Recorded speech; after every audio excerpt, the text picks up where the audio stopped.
Okay.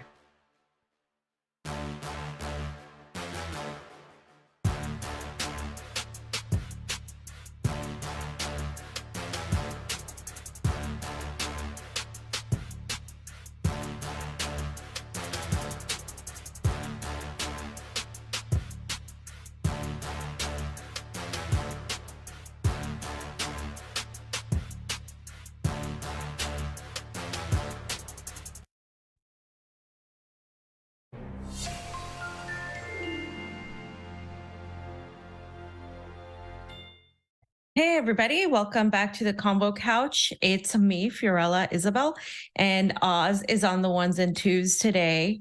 Pasta's in Cuba still. He'll be back soon, and we will be doing a show on Wednesday. The internet is not great there, so he won't be coming into the stream today. And he's out there doing a lot of things. We're going to show a couple videos in the end. He's with our good friend Wyatt, and they've been doing a lot of things over there. So I'm sure he's going to come back with some videos and some reports to show of everything that's happening there. And I'm really excited he got to go. He seems really happy. I am excited to go as well. And in spite of everything that happened with the give, send, go BS, I'm glad he was able to go. So I wanted to come and do a show today because we didn't do on Friday, and I didn't want to leave you guys because there's so much happening on the news all the time, and I've been working a lot this week. So I wanted to bring in specifically the biggest thing that's being discussed right now, which is Russia's intent to put nuclear weapons in Belarus, which they haven't done, I believe, since 1991.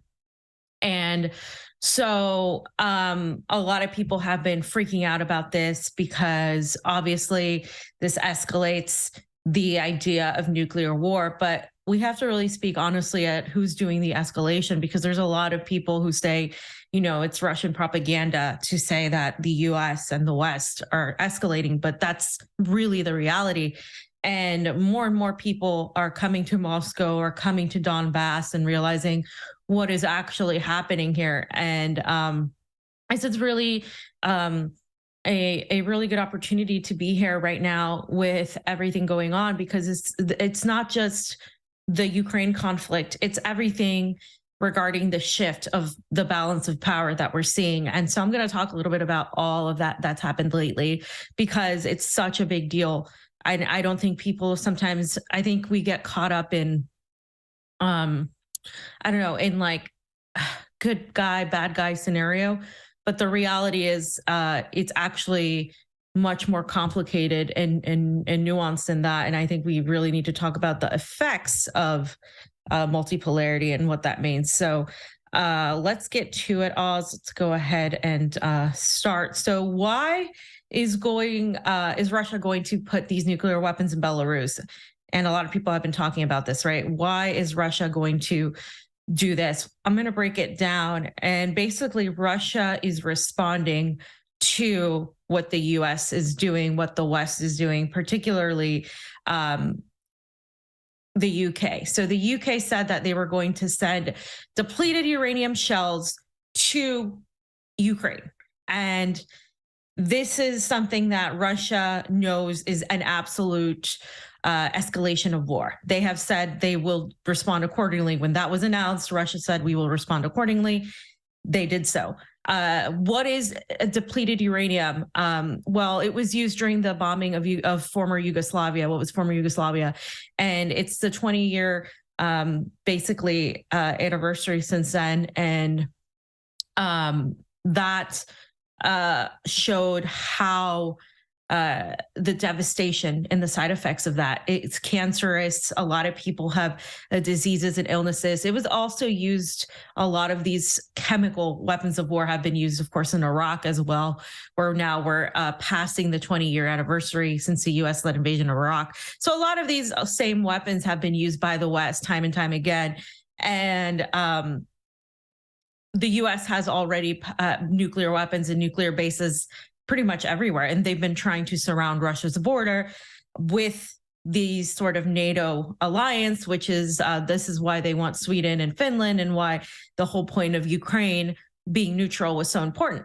So to the Kremlin, they're simply responding with what the US is doing. But of course, when they do this, the whole world goes crazy and everybody freaks the hell out. So let's start with slide 4. So Putin said he was going to station these tactical nuclear weapons in Belarus, and Moscow is going to complete the construction of this special to this announcement facility. Is it just more of that bluster? Should it be taken more seriously?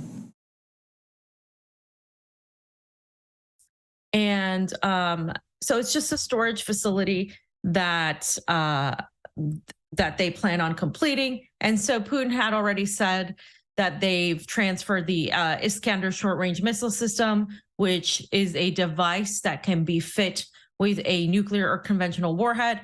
And Putin said that Russia helped Belarus convert 10 aircraft to make them capable of carrying these tactical nuclear warheads, and are going to start training these pilots to fly these planes next month. And so this was said Saturday. This is why this is such a big deal. It was an interview with a channel, Russia One, here in Moscow. And this, of course, interview is the latest interview, and we're going to go over that.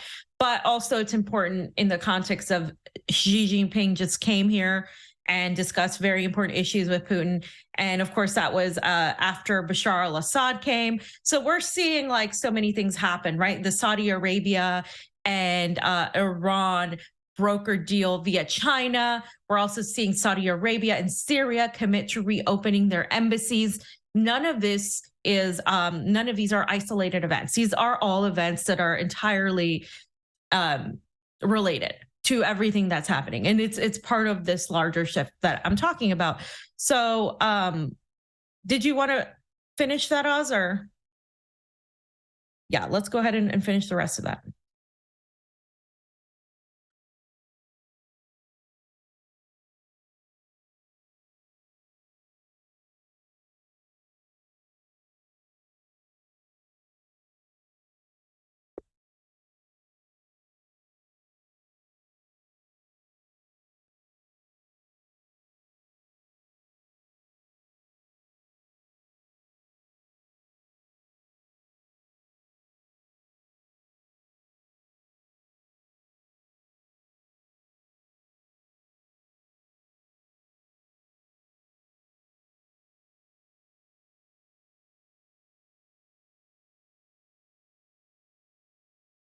print and put it into context. So what he's saying is, as you said, that we will station these tactical nuclear weapons, field weapons in Belarus.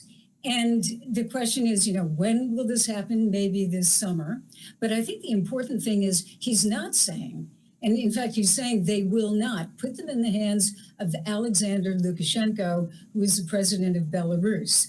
And that could be a problem. He is keeping control, he says, in the hands of himself, obviously, and Russia in general. So I do think that in all of these things, as soon as you kind of begin upping the ante when you're talking about nuclear weapons, it's provocative, sometimes dangerous, but I do not think that it's a panic time or anything like that. It's Putin trying to escalate because he has problems. It's a good idea for everybody to hear the CNN side, because I'm going to show the other side, right? The Russian side, and also just the reality of what's actually happening and what's not happening. So a lot of people freak out, as the lady said. The one thing she did say was that people do freak out, and it is something you should be aware of. The U.S. is escalating this. NATO is escalating this. The U.K. sending depleted uranium shells is escalating this. That's who's escalating it.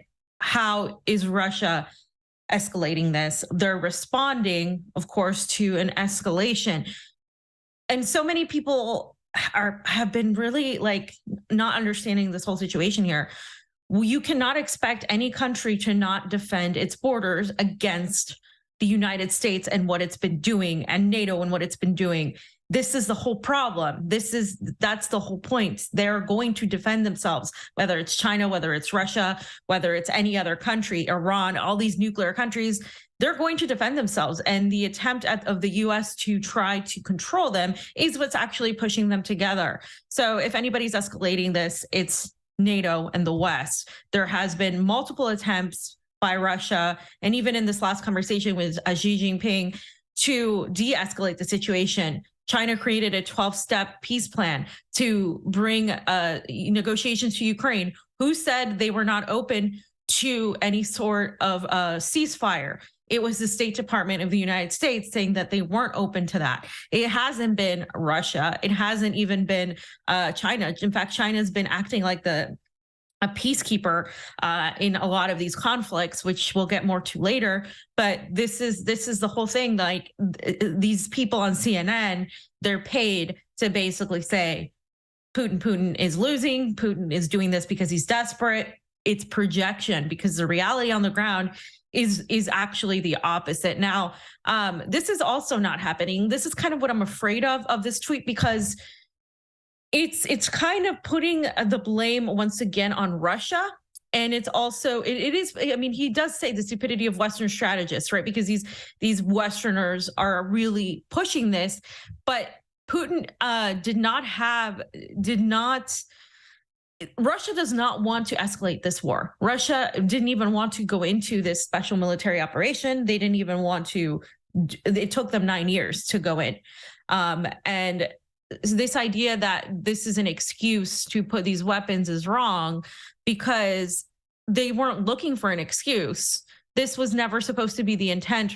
Russia never wanted to go past a certain point, but NATO keeps supplying weapons, keeps putting troops on the ground, keeps threatening the national sovereignty of Russia, and is clearly with the Nord Stream blast, which Cy Hirsch has also talked about how the shifting to blame this Ukrainian, pro-Ukrainian group instead of really admitting that they were involved is to just completely avoid the limelight on the Biden administration. This is what Cy Hirsch has said in a recent interview on with Afshin Ratanzi on Going Underground in the show. It's a show, and if you guys go on RT.com, you can watch it.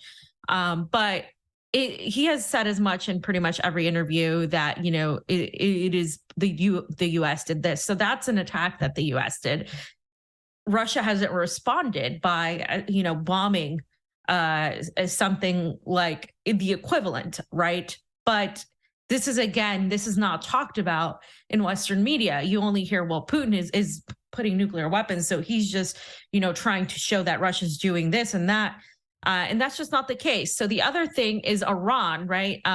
If Russia shares nuclear technology with Iran, Russia and Iran are allies, but they're allies because the West has pretty much gone after all of these countries in the Middle East, in the East, and in the global South. So through their actions, the U.S. has actually pushed these nuclear countries closer together. And Iran, of course, has been under U.S. sanctions. And the reality is that Russia and Iran have said that there hasn't been any sort of delivery of weapons, and they've pretty much said that this entire time. Yet people keep pushing this idea because Iran is, you know, the Iran threat has been the State Department and the neocons' way to say they need to go into Iran. This is why they've been using the color revolutions against Iran. They've been getting, the West has been getting every country to sanction Iran. And so these are the most sanctioned countries in the world. You have, you know, among the alliances that are building in the East and the global South, you have China, you have Russia, you have Iran. These are the nuclear ones. And then, of course, you have Cuba, you have Venezuela, you have Syria. And these countries have been pushed together because of the actions of the U.S. So this is what Putin has said, is that the U.S. has been doing the same thing for decades. And let's just hear a little bit of this video. And I have another video later on that kind of sums everything up and shows you, like, well, this is just like something that any normal country at this point would be doing because of the way things are escalating. So let's just go ahead and hear it. Мы не передаем. Ни США своим союзникам не передают. Они просто... Мы, в принципе, делаем все то же самое, что они делают десятилетия. Они имеют в определенных странах у союзников и готовят их носители, и их же готовят экипаж. Мы то же самое собираемся делать. Именно об этом Александр Григорьевич попросил.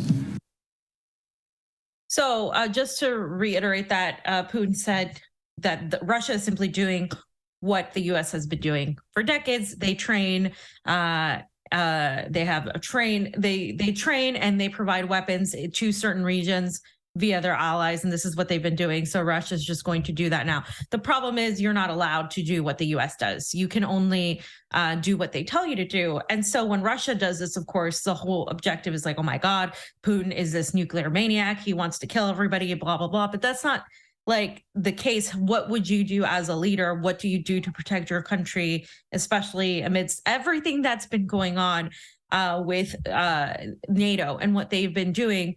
So in summary of this interview, which we're going to watch a little bit more of in a second, but I did want to like bring up a few points that were said in the in this interview, and I believe you can watch it on Russia One, and it's translated, but you can watch it on RT as well.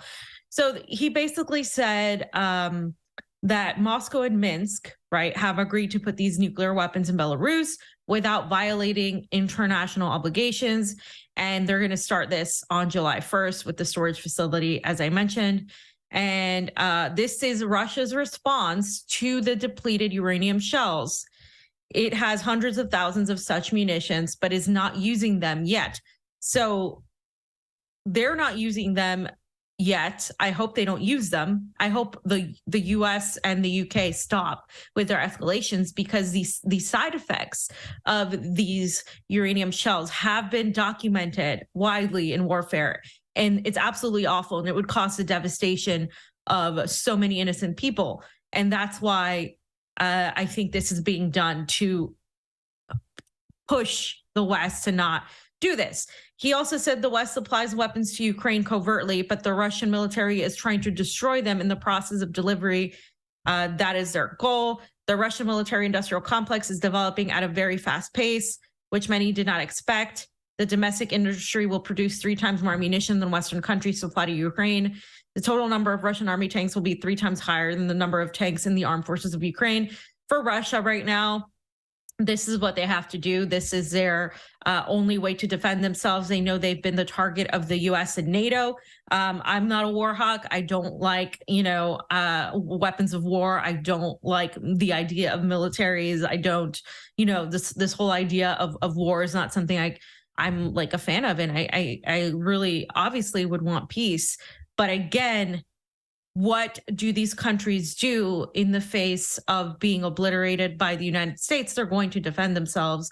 And if we could have a policy of non-interventionism and of cooperation, I think that would be the closest thing we could to have a peaceful world. But until then, these countries aren't going to sit back and allow, as the State Department has stated, as the CIA, as the intelligence apparatus of the US has stated, to break Russia up. Because again, for them, they are fighting this existential war for their existence. Like this, that's the whole point. Like Russia will cease to exist, and they see it as that. So for them, this is it. If they don't stand up to the hegemon, then they will cease to exist. And that's why they're doing this. It is what it is. War is never pretty. War is not something a lot of people want. But again, tell the people of the Donbass, tell the people of these other countries that have been living under US sanctions that they shouldn't fight back. I think it's a lot more difficult to say that we should just completely just sing kumbaya together when you're getting shot at or living under sanctions. And he said also the main focus of talks with President Xi was the economy. And of course, that's going to be it. China needs a stable supply of energy resources, and Russia is going to provide that. And they're also going to start, of course, as I mentioned last week, cooperating in areas of technology. And he also talked about the Chinese plan for the peaceful settlement of Ukraine, and that Russia and China are also cooperating in military fields along with technological and military cooperation. But this cooperation has nothing to do, according to them, with a sort of threat to any country. But it is a threat, even if they're not making it a threat. It is a threat to the Western unilateral world. It's just a reality. It is a threat because it's completely 2 nuclear powers that are growing economically, while the U.S. and the Western Empire are falling. In spite of being more industrialized than, say, Russia, things are falling apart in the U.S. And I've talked a lot about that here and my experience in Moscow and how things are developing, even though they've come from further back. Whereas in the States, things are falling apart, even though they've been here, they're going down. Even though Russia's been here, they're going up. And the same thing's been with China. I mean, China has a very, very strong economy right now. So this is a threat to the global order of the West. The growing dependence of Russia on China is not discussed by skeptics, but by envious people. He said, for example, the dependence of the European economy on China is growing at a much faster pace than Russia's. It's different. So they should rather think of themselves. This is what he said. So he's saying, you know, Russia is just becoming a lackey to China and they're being so dependent on China. But the reality is the entire Western world depends on China. Especially us in the United States, we don't produce anything but weapons of war. We literally import everything. So our economy, obviously, it's not backed by real anything. And so, as Pasta mentioned last week, if the Saudis decide to de-dollarize, that will sink the entire economy. That will be it. So he also said the U.S. is hurting itself by limiting the use of the dollar for politically biased reasons. Russia will expand the use of the currencies it considers reliable. Russia has been expanding the use of the yuan. China and Russia have been trading in their currencies, also India and Pakistan as well. And so now we're seeing, of course, the trade, the de-dollarization, this trend that I'll talk more about later. And he also visited Mariupol, which is right next to, it's in the Donbass region. So it was important for him to visit. So he talked about that. And these are like things that are important. And just the last video on this, I did a little report on this, and it just sort of breaks down the situation. Russia and China are not creating a military alliance and have nothing to hide in their military cooperation, while the West builds a new axis. That's the comment from Russian President Vladimir Putin in his latest interview after a meeting with Chinese counterpart Xi Jinping in Moscow. We are not creating any military alliance. It is true that we have some military cooperation, but it is all transparent. There are no secrets there. We are conducting joint military drills too. But it is not a military alliance. And what is the US doing? They are creating more and more new military alliances. It is the West that is building new axes. Look, last year NATO agreed a new strategic concept for its development. Western analysts are saying that the West is building a new axis similar to the one that was created in the 1930s by the fascist regimes in Germany and Italy and the militaristic Japan. Vladimir Putin, in that very same interview, said that Russia was going to put tactical nuclear weapons in Belarus. The Russian president said that this was a response to a move by London that he called absolutely reckless, its decision to supply Ukraine with uranium-depleted munitions. Now, Putin also emphasized to everyone that these nuclear weapons in question will remain under Russian control. As Americans place their tactical nuclear weapons on their allies' territory and train crews and pilots to use them if necessary, we have decided to do the same. Beginning on the 3rd of April, we will start to train crews, and on the 1st of July we will finish the construction of a storage facility specifically for tactical nuclear weapons on Belarusian territory. We will not hand over the weapons to Belarus just as the US doesn't to its allies. We are simply doing what they have been doing for decades. Now, in terms of the West's reaction to this development, it hasn't been all the same. The European Union responded quite aggressively, actually. It threatened sanctions if Belarus went through with hosting these nuclear Russian weapons. But on the other hand, the United States actually took a more cautious approach, surprisingly enough. It said that this move by Russia does not change U.S. posture at all. We have not seen any reason to adjust our own strategic nuclear posture, nor any indications Russia is preparing to use a nuclear weapon. We remain committed to the collective defense of the NATO alliance. Both leaders, of course, signed over a dozen documents deepening defense, industrial, and economic cooperation between the two countries. Moscow and Beijing have said they want to deepen their strategic partnership, make it even more all-encompassing than it was before for a new era. And this is something that obviously is quite frightening for Washington. And Secretary of State Antony Blinken said himself it's a grave concern for Washington and the United States that this strategic cooperation is increasing between Moscow and Beijing. On the other hand, Putin is, of course, more than happy to have a friend like Xi Jinping right now. Europe's economic dependence on China is increasing at a much higher rate than Russia's. Trade between Europe and China is growing at a very high rate. It's the other way around, so they should really think about themselves. For decades, there has always been someone who wanted to turn China against the Soviet Union or vice versa. We know what kind of world we live in. We value our relations and the level that we have reached in recent years. So with Russia and China growing closer than ever before, Washington's going to be in for a hard time if it tries to continue this business as usual foreign policy. Right. And that pretty much leads me into the second part, because things are changing. And we see the protests in France. We're seeing so much of what's going on in the world. Israel is having protests, clashes building within their own government. And I say that because I consider Israel an occupation. And then you have, of course, France and them fighting not just against the pension reform, making the age 64 for retirement instead of 62, but also against NATO. They see their economy suffering because of everything that's happening with the NATO alliance, and also, of course, with the gas shortage, the shortage of energy, the skyrocketing prices, and they see all the money being funneled to Ukraine.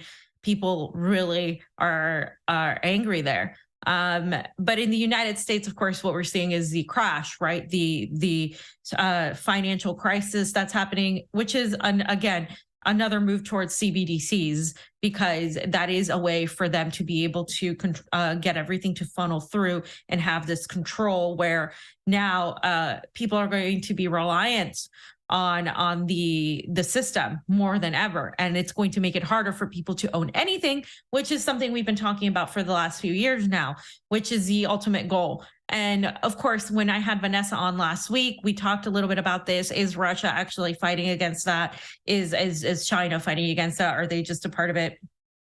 Based on what is going on in these countries, on talking to people from China, or who are living in China, and on being here in Moscow, I don't see them going in that direction where everything is super centralized, just based on living here and everything that's been going on. And it's not the technological aspect as much as the because Russia isn't really technological. The reality, the logical sense of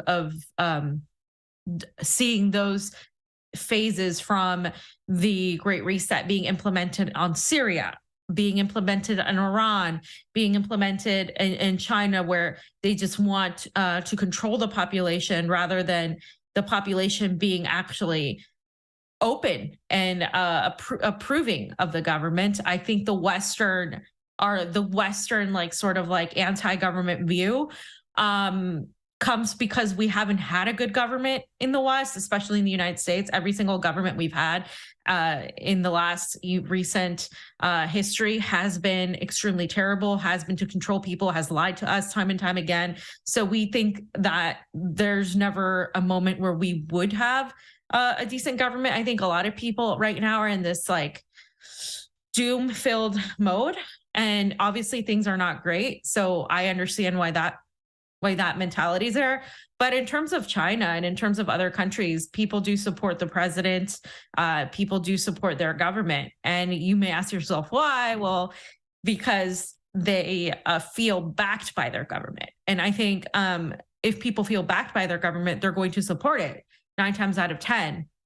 So in the US, we don't feel backed by our government. So obviously we know that our government isn't doing what's best for us in our interests. So that question remains, but I'm with Vanessa on that. I'm with a lot of people that are in that camp where we do see an opposition growing in Russia. So the global South is a huge part of that. And that includes Africa, that includes the Middle East, and it includes as well countries in Latin America. We're talking about Honduras specifically, recently made a huge move. And this is just showing the trend of what's happening, right? I mentioned the Saudi Arabia and Iranian Chinese brokered peace deal. There's also the Saudi Arabian and Syrian reopening of just talks and the embassy, and everything that's happening around that as well is a huge deal with BRICS. A lot of things are happening with BRICS. and the Latin American countries refusing to just follow what the United States has been doing and trying to basically just say, hey, we're going to send all these weapons to Ukraine and we're just going to do whatever you tell us. That's not happening anymore. Also in Africa, the move in Burkina Faso to get rid of the French of their internal affairs, the move in Africa to have this sort of Pan-Africanism that was first pushed by Muammar Gaddafi. And this is, of course, one of the reasons why many believe Gaddafi was deposed of and the intervention in Libya occurred because Gaddafi was really talking about uniting these African nations. And right now, what we're seeing is the moment for that to happen more than ever. And we're seeing that potential in Latin America as well, in spite of having several, milquetoast squad-like presidents like Gabriel Boric in Chile and a few others that are just are still trying to play to the U.S. They're being forced in general. Countries are being forced in general to look at their economies and see where the tide is turning. And you'd be an idiot to not go where the tide is turning, because the U.S. isn't going to rescue you. U.S. allies have been thrown under the bus time and time again.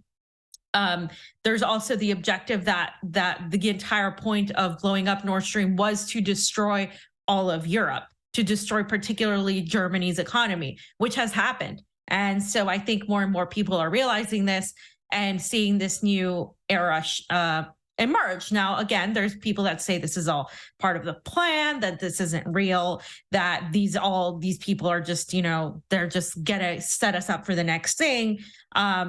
And I've said my thoughts on that as well. I don't agree that I think that's just very reductionist and really not looking into it's really dismissive of the people of these countries and what they know and how they feel. And when you're looking at it just in those terms. So let's start really quickly by talking about Honduras, because Honduras is a country Paz and I went to.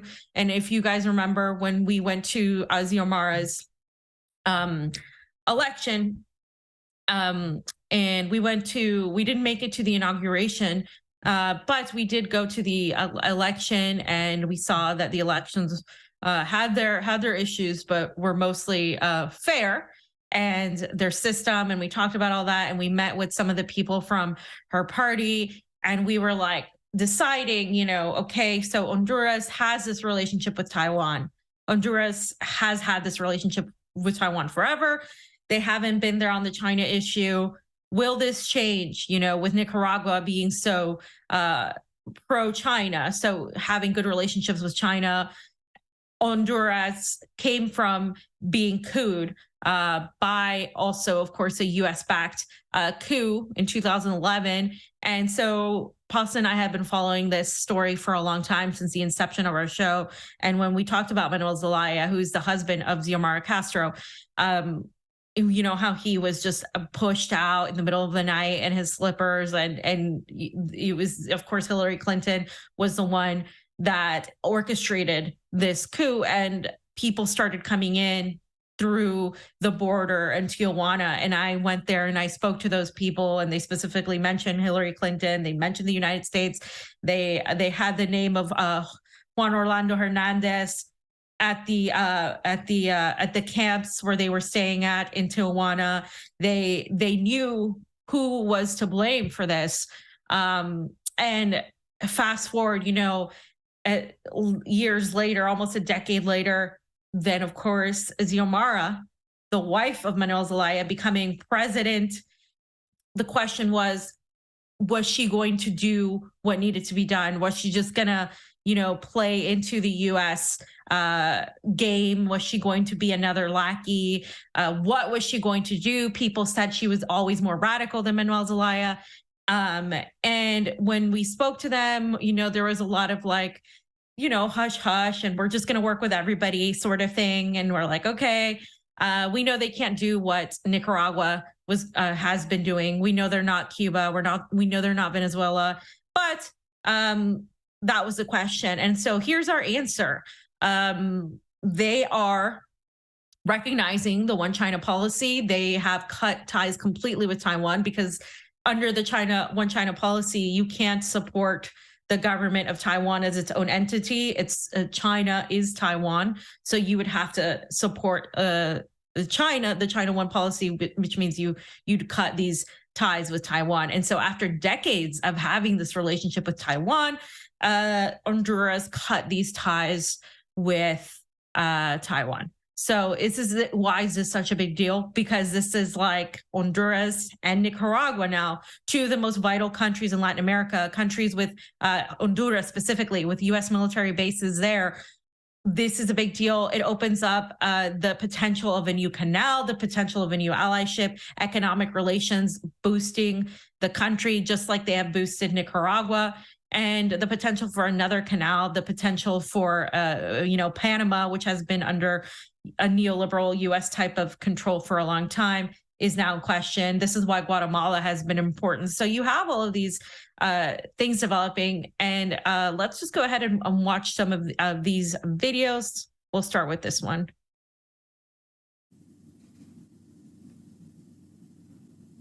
So this is them signing. This is them signing the document, pretty much cementing the support of Honduras.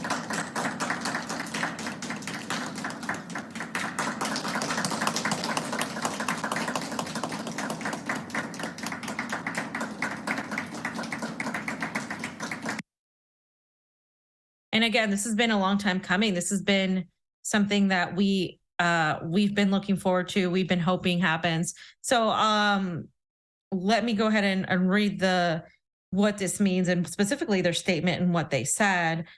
So this was the People's Republic of China and the Republic of Honduras, in keeping with the interests and desire of the two peoples, have decided to recognize each other and establish diplomatic relations at the ambassadorial level, effective from the date of the signature of this communique.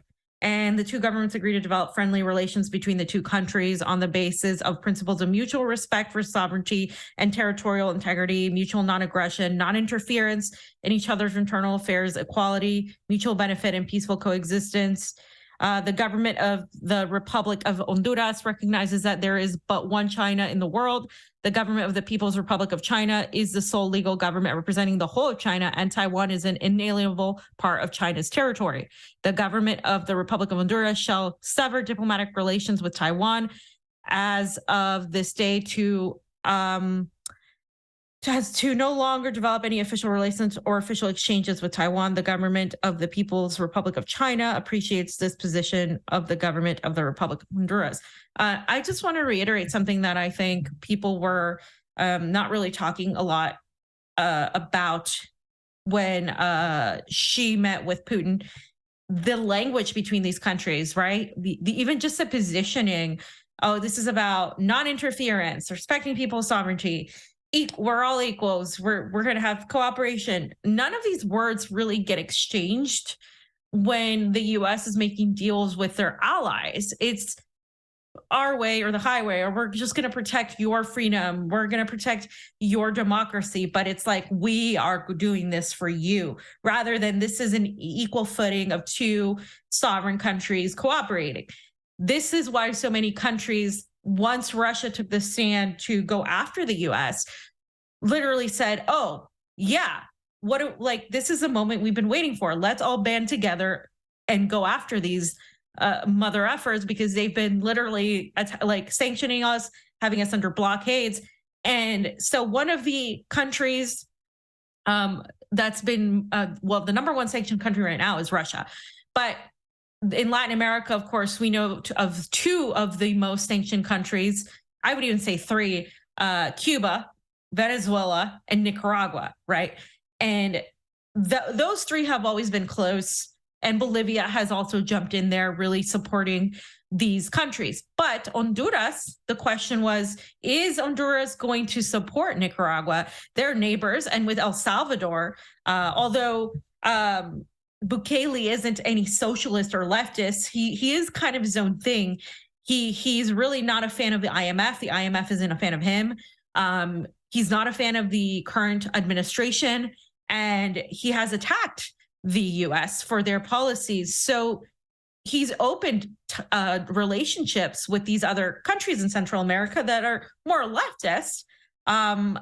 So this is interesting. It's almost like it's not even about ideology anymore. It's literally just about what's necessary for the economies of these countries and the people of these countries, where you have El Salvador having a relationship with Honduras, which is having a relationship with Nicaragua, which is going to have, I mean, this is a threat to the global order that the U.S. and the West call, the international global order of sorts, where this is the system that we have decided for the world. This is genuinely a threat. So here's Xiomara Castro really speaking out against sanctions and blockades of some of these countries. Es tiempo que exijamos el fin de bloqueos en América Latina, como en Venezuela y Nicaragua, y algunos de ellos de lesa humanidad, como la aplicación injustamente contra el pueblo de Cuba, que ya dura más de 6 décadas y sin ningún resultado positivo ni para quienes lo aplican. So she said it is now time to end the sanctions and the blockades against these countries like Nicaragua and Venezuela, but also the blockade of Cuba that's going on 6 decades, 60 years, right? And she said this is a big deal because Honduras's government is not known as a radical government. It's more of when she ran her campaign, she described it as democratic socialism. She described, it's basically, it wasn't supposed to be, it's not this sort of it's more of a progressive government rather than anything remotely, revolutionary. The whole point of them was, we don't want to get couped. We just want to be able to have a government that's not run by cartels, that's not run by a corrupt regime like the last one, kind of like a similar situation with Colombia, right? But Honduras is really just putting it out there. And so the U.S., of course, is not liking this. The neocons are not liking this. If we do get a Republican in office, the focus will not be on Russia, Ukraine. The focus is going to be on China and Latin America, because that's just the way things work. There's not an anti-war party in the United States. They're all part of the same war hawk, literally 2 wings of the same war hawk bird. And that's the reality. And then so people like distracting themselves with this idea of the presidency when the U.S. doesn't have fair elections and when presidents don't run the country is really just tiring to really talk about it all the time. But another thing I think Americans should be concerned about is this idea of de-dollarization, which is being forced on Russia, right? Because remember how everything's falling apart with the banks in the West, but Putin was like, in a way, Russia has been forced off of the economy, so they've had to make their own sort of dealings and go to new markets. So they've been almost protected from what's going on in the banking crisis because the U.S. has pretty much cut them off. And NATO, the whole NATO alliance has pretty much cut them off.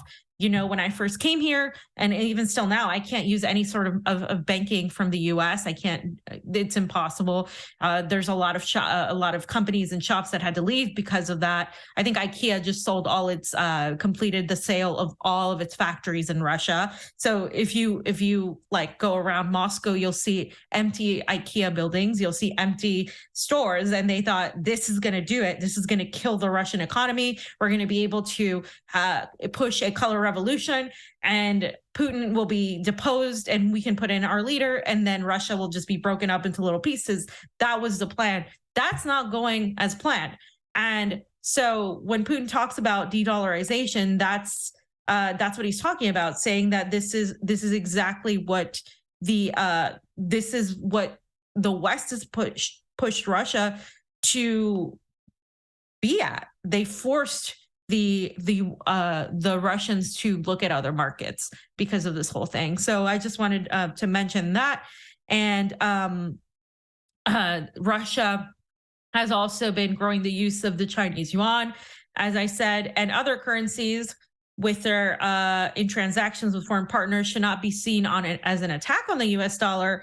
But, he said we would use the dollar, but they won't allow us to do that. So how do we make payments in a currency that is acceptable to our trading partners? The yuan is such a currency, especially since it's also used by the International Monetary Fund. But of course, there have been also talks about developing new and different alternatives to SWIFT. So in spite of still being a part, using SWIFT, there's been the idea of building out alternatives. And he basically says, what do you want us to do? We're not just going to sit here and die. So that's, I think, an important part of this is that people understand, like, this is kind of what's happened to a lot of countries. It's happened to Nicaragua, where they've been forced to pretty much develop their own food sovereignty. So they're like 90-something% food sovereign because of all the sanctions. And in terms of Cuba, the medicine aspect, they've developed their own outstanding medical type of system and care because they've been forced to, because they've been pushed out.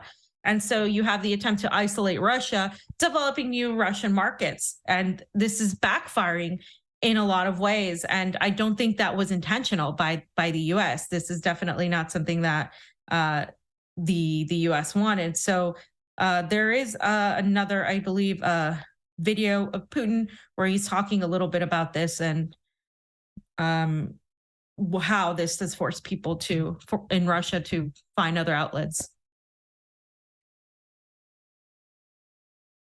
So we will gradually make more use of other reliable currencies. Of course, there are certain advantages and certain limitations that are related to the dollar, and there are some shortcomings for using other currencies. For example, the yuan. We do understand this, but every country is interested in having a stronger currency. All countries will try to ensure that they have a stronger currency. So this is a grave mistake on behalf of the United States when they, for some reason, do not like. Yeah, so it's backfiring. It's a mistake, especially when our economy is in the shit toilet. Like, it's really in the shitter, right? And meanwhile, again, these economies in these countries that are supposed to be falling apart are growing. And it's kind of like, I don't know, it kind of feels like they're standing up to the bully, which is the United States. And like, once one person stood up to the bully, everybody else was like, yeah, and just like came together. And that's what we're seeing develop. And again, I had this conversation with Vanessa last week. And it's almost like what's happening with Syria it's phenomenal. I mean, and it's amazing, in spite of everything that's happened. And obviously what was done to Syria, even recently, just the fact that the West refused to give aid. I think they gave like a couple million after they were shamed, and they sent billions to Ukraine. And they said, yeah, we don't want to give Assad anything. And they're still pushing this narrative of the fake chemical attacks. And they're still pushing all of this crap in spite of the fact that it's just completely been debunked. And so there's this rising anti-Western sentiment growing, and it's by the US trying to isolate these countries, by NATO trying to say, you're not part of our beautiful garden. Well, look at your beautiful garden. It's on fire. Literally, people are so angry. They're protesting in millions and millions in France. And that clearly shows you don't have a grip on reality. It clearly shows you're willing to, you don't care about sacrificing the people of your country in order to have a political point. And people are noticing that in other countries. In the US, we're far from it because people are still fighting among each other and talking about the dumbest things to really, really ignite any sort of revolution. But really, again, I don't think it's fallen far. I think the economy has to sink a little bit further. Unfortunately, people's pockets have to be directly hit, or people have to be faced with war at their doorstep to really understand what it's like to live under sanctions, under not having water, under this idea of being bombed or threatened by something, not being able to use your money. You go to the bank and you can't pull out your money because there's no money, and like that. These are the lives of people in these countries: Venezuela, Cuba, Nicaragua, Russia, like people in the Donbass. And so I don't think Americans really grasp that. So it's easy to say, oh, yes, Putin is evil, just as evil as Biden and the rest of the warmongers. We just want peace and blah, blah, blah. But like literally, it's not that people don't want peace. It's just people are going to fight back against the empire. And to me, that's what it means to be an anti-imperialist, is to stand up to the bully. And one of the things that I mentioned earlier is this developing Pan-Africanism from years of just colonialism by the West on Africa, and what's been called neo-colonialism, not just by Sergei Lavrov, but by others too in the continent. And things are changing drastically. Things are changing. And I just wanted to really talk a little bit about this tweet, because it's important to note that Africa as a continent is pushing back against the West. It's pushing back against all of this, with Anthony Blinken going there and not being received the way Sergei Lavrov was received. And now Kamala Harris is on her way. I believe she is already there. And guys, if you're going to send your best, don't send Kamala Harris. I'm afraid of what she's going to say. Just like the things she says. I just can't imagine what she's going to say. Kamala Harris doesn't know anything about anything. She's just so beyond ignorant. I am ashamed as to what the hell she's going to say. It's ridiculous. And of course, all of a sudden, she's showing up there after Blinken and after, this is again because Sergei Lavrov did a whole tour. So she's showing up there. Why is the U.S. suddenly so interested in China and in Africa? Well, the lithium obviously is a huge reason. The minerals that are popping up, the discovery of minerals, but also the fact that China is also deepening ties with Africa, and so is Russia. And now that is something that the U.S. and the West don't want, because they want to maintain their hold. So this is from Africa Stream, which you guys should check out if you can. During his recent visit to Africa, the U.S. Secretary of State Anthony Blinken again urged countries to condemn Russia's invasion of Ukraine, but many still refuse, with 26 nations on the continent failing to back UN motions on the matter. The split reflects different political and economic interests of each state, but our country is also tired of Western lectures. NATO's intervention in Libya ravaged Africa's richest country and fueled terrorism across the Sahel. The illegal invasion of Iraq 20 years ago this week also lives long in the memory. And again, Libya was such a huge deal, and what is happening, what's happened ever since. And of course, Iraq is going to really affect how people see the U.S. and the West in general. And they're not a fan. They're really not a fan. And there have been multiple interviews when we've done this coverage on RT where people are saying, we don't want, like, why are you sending Kamala Harris here? We don't want a U.S. politician here. We want the U.S. to stay out of our affairs. We want to be able to build alliances with somebody else on equal partnership. Again, not on being told what to do. So this is, again, another part of this emerging multipolarity. And I think a lot of people are missing the point when it's not just like a niche word or a catchphrase or whatever. This is like something that is actually happening, and you can see it happening in real time. You can see logically why these countries are doing this, right? More than ideologically. Logically, our economies are going to benefit from this. Our way of life is going to improve.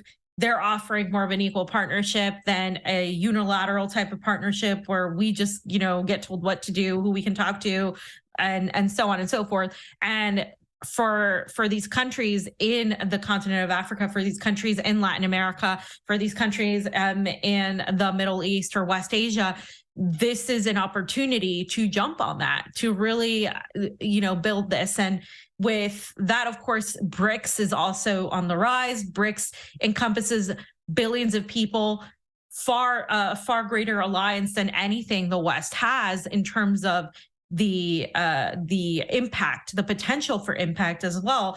And China is such a growing economy that even if countries didn't like the Chinese Communist Party or whatever, it's just beneficial for them to jump on this whole situation. And so we are seeing BRICS really, really rise. And one of the BRICS countries is Brazil. And Dilma Rousseff is traveling to China this week, where she will take over operations as the president of the BRICS Bank during the first week of April. At 75, the former Brazilian president is moving to Shanghai. So this is like really big, because a lot of people have been saying, oh, well, Lula is a puppet of Soros and blah, blah, blah. And, he canceled his meeting with the Chinese counterpart because blah, blah, blah. No, he has COVID. He got sick. And it's going to happen. And I'm telling you, it's going to happen because when Bolsonaro was president, the relationship soured. It wasn't as strong in BRICS, and the relationship with other Latin American countries, like in other Latin American alliances like CELAC, had also weakened. Brazil has re-entered this, and the fact that Brazil is going to talk to China, it's a big deal in terms of what that means, because it really shows you that they're not just going to go along with what the West is doing. Brazil needs to look out for Brazil. Lula isn't a dictator. He's not the only governing person in the entire country. Brazil is I think it's the largest economy in Latin America. It's huge in the world. It's a country that's been completely ravaged by inflation, crime, poverty, and it really has to focus on Brazil, on getting itself out of that situation. This is why Lula won, in spite of, so much propaganda against the guy, when all these charges were dropped, when Pasta and I were on the ground asking people who were, pro-Bolsonaro why they didn't like Lula. It wasn't because of the vaccines. It wasn't because of anything other than he's corrupt, based on charges that were dropped and an investigation that was debunked entirely. So the reality is, Brazil is a very, it's a country that's been ravaged by neoliberalism, and it's a divided country, but it has a huge economy. It was one of the most industrialized countries in Latin America, if not the most, I believe. And so this idea that they're just going to give up on that to go on some ideological, escapade with the West and clause and all this stuff, it's reductionist. Go to Brazil, go to these countries in Latin America, understand the inner workings of the government and diplomacy and how that works. And that goes for Russia. There are things that the Russians do, that the Chinese do, that I think I wouldn't have had this understanding having not gone to these places like in Moscow, not talking to politicians, not been on the ground here in Latin America. There are things that we think of, when we sit at our computers or at home, when we're analyzing these connections and we find these connections, but it's not just about the connections. It's about understanding the connections in the greater context of these relationships that are happening and these ever-changing circumstances. Everything's moving at such a high, fast pace. Your analysis cannot just be Lula is a Soros puppet based on a picture. That if that's the extent of the analysis you have and the extent of where you're getting your information from, if you're not getting your information from people who have been on the ground, then I suggest really getting your information from people who have been on the ground and really understand how politics works in every country, because I see even in Russia, sometimes they don't understand like the inner workings of the US politicians and the US commentators and the US relationships and how they work. The same way people don't understand how China works and all of that. It's a very complicated political sphere. And the same thing you could say in pretty much any country. A lot of these countries that we consider radical, like Russia and China, respect the UN. Whereas, like, for me, the UN has done nothing but pretty much cover the tracks of Western hegemony. The UN, to me, is a tool of NATO and really has done very little. But for some politicians, they still hold the UN here. And so it's just different. They're politicians, we're not. And so there's different situations where you have to understand like how the things work and how politicians are going to be politicians. That doesn't mean you trust politicians 100%. That doesn't mean they're your best friend. That doesn't mean, you know, all these things, but you can't just simply have this reductionist view that everything is just, everybody's in on this one thing and they're all just going to agree, because it's impossible for all these countries to agree. One, two, you're dismissing the public and the people who have this their own mentality and their own resistance and their own reasons for fighting, and they have a say. And just because our country is so far down this path where it's completely irreformable doesn't mean other countries don't like their government. You can go to Nicaragua and see how people support their government there. You can go to Venezuela, a country that has been just completely ravaged by sanctions, and see how people really support their country in their government because of the fact that it's standing up to the hegemon. Vanessa has talked about Syria countless times, how people support the president Bashar al-Assad so much, even if they don't always support the government, because they know that that's their president and that's their country, and they don't want outside interference. And Pasta right now is in Cuba, where he's getting to experience some of the nicest people in the world still, in fact, in spite of being ravaged by 60 years of a blockade. And everybody, of course, you know, these people, especially where, you know, we're from in Florida, saying, oh, these are all just, you know, communism. You'll get the same thing about China, the same thing about Nicaragua, the same thing. It's not relevant to you unless you live in these countries. If you don't like it, you know, good, that's fine. You're not, you know, a Nicaraguan, you're not from China, you're not a Cuban. Why? What's it to you what the people of that country choose? But further, this idea that it's okay to sanction countries, that it's not warfare, is really, to me, just false, because it is warfare, because these countries are just completely paralyzed from economic development in so many ways. It makes it so hard. But the one thing these people weren't counting on, that the Western hegemons and these war criminals that, you know, talk about, oh, Putin is a war criminal. Well, literally, we have the most war criminals that have never been held accountable for any of their war crimes, and we have Julian Assange in jail still, right? And we have these people, but they never took into account that these little countries that they could exploit in Latin America, in Africa, that they were going to come to countries like China and Russia that can actually stand up for themselves because they have weapons, right? And so this is this idea like, well, we need to denuclearize the world. Absolutely, we need to denuclearize the world. But how do you expect to stand up to a bully if you're not going to fight back? And so it's this thing where it's a tough situation to say, because it's kind of like, I'm not a pacifist. And I think pacifism leads this idea of utopia where we're all just going to like hold hands, is just like not reality without getting rid of the empire, essentially. So,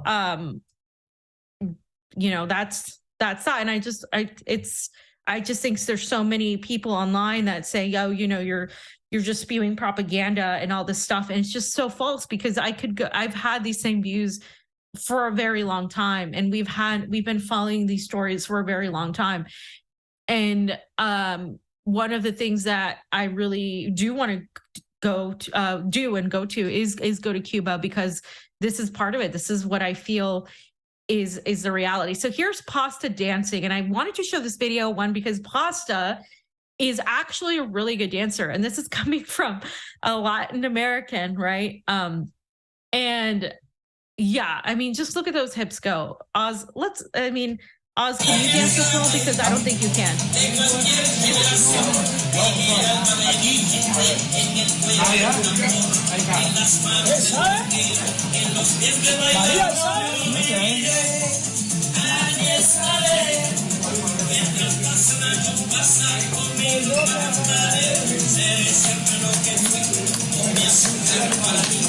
A la vuelta.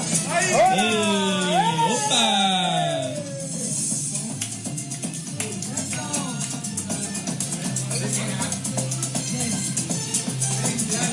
Al piso, al piso, al piso. Piso, bajo. Ahora, chico. Era muy profesional hablando. Ahora, ahora sí. Ahora, busca arriba. Busca arriba. Mira vos, mira vos.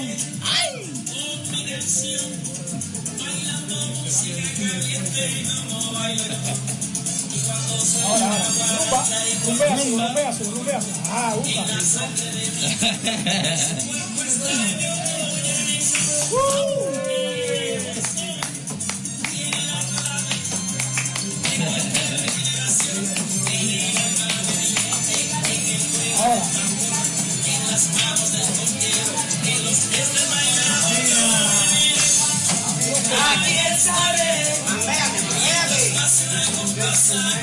Okay. Enséñalos, enséñalos.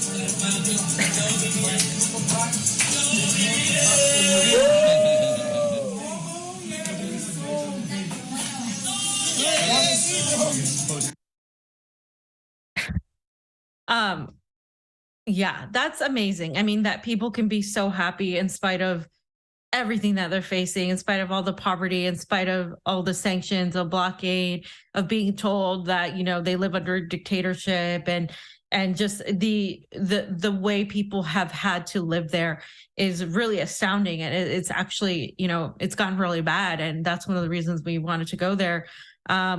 But as Pasta said in this next tweet, and by the way, the woman was dancing to Celia Cruz, which is one of the biggest Cuban artists in the entire world. He said, let me look at it from here because it's small. He said, I woke up at 4 a.m. It's late night in Havana. I can still hear the music, the people laughing and singing. Cuba has been strangled by sanctions, a blockade, and labeled a state sponsor of terror. Yet the people are the kindest people I have ever met. Their spirit cannot be broken.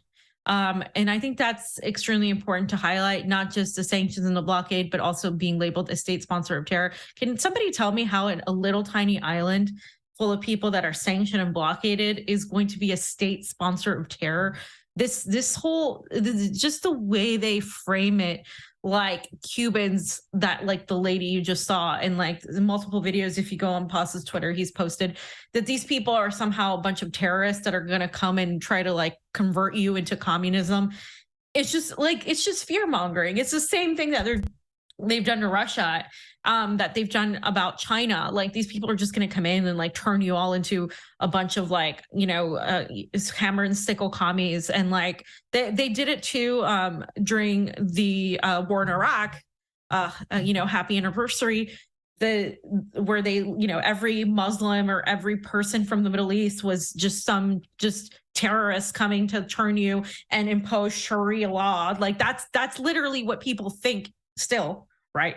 And that's just not reality, but that's just how the West, specifically our country, the United States government and the State Department, maintain control of people. And because they're able to fearmonger you to think that you have to hate some other, you know, outside force when your enemy is within your home. Again, you're sleeping with your enemy. They're literally right next to you. And so when, you know, Pasta posts something like this, and Pasta, you know, we one of the first trips we took, I think it was the first trip we took where Pasta actually went out of the country, was Nicaragua. And ever since then, the guy's just been wanting to travel everywhere. So just wait, he's coming to Russia at some point. But it's this whole thing, like, if you never leave your country, and I'm not just saying go to a cruise or go, on some resort and literally just do that. Like, I'm saying actually go to talk to the people, go visit these government officials, go talk to, go to these places. If you don't do that, and you consider yourself like a journalist, I just don't. It's just hard for me to really buy it. Even just commenting on stuff, like having a strong position to say, oh, Russia's imperialist and you're all pushing Russian propaganda. It's just like, but you don't understand what people think here. You don't understand what's going on.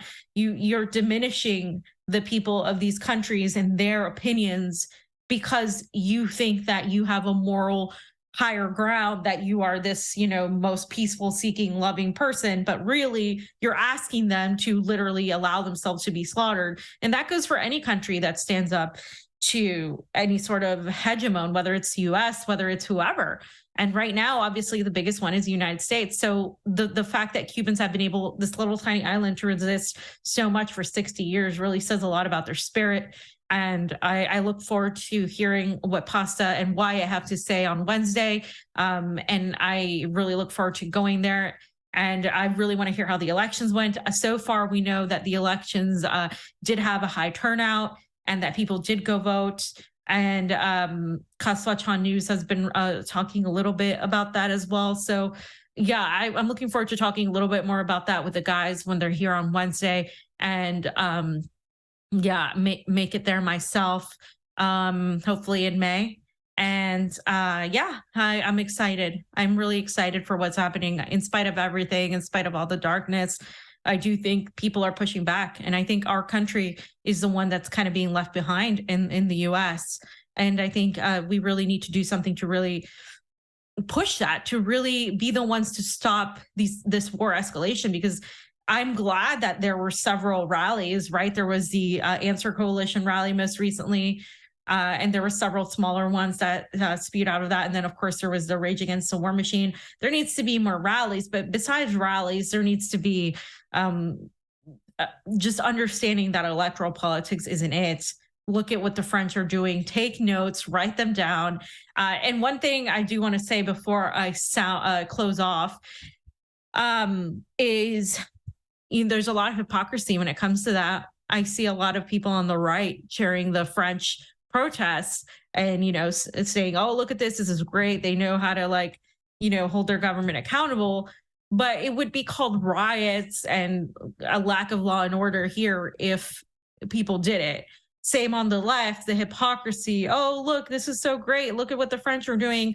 Meanwhile, they pretty much do everything they can to stop that by pushing this sort of culture war BS that they're focused on. We can't even get past naming each other. Like, we literally get so sucked into these things that it just creates more of a mess and really divides us further. And I'm not saying that, none of these issues are important, but I am saying the way they're being manipulated to be weaponized against us, to divide us, is what is extremely disturbing. And it just prevents us from getting anywhere. And it's really sad to see while the rest of the world is really waking up. I still think there's a lot of people asleep right now in the US. So Oz, do you have anything to say? I just want to say it's been a pleasure engineering for you. I want to do it more often as soon as I get out of the hospital and healed up. Everybody wish Oz a good recovery. He's going to get surgery to be healthier. So everybody send him your best wishes.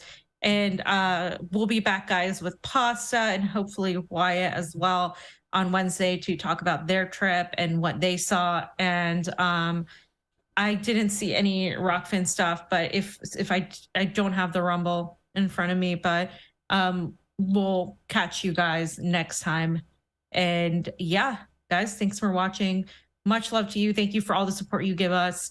And from Russia with love, Convo out.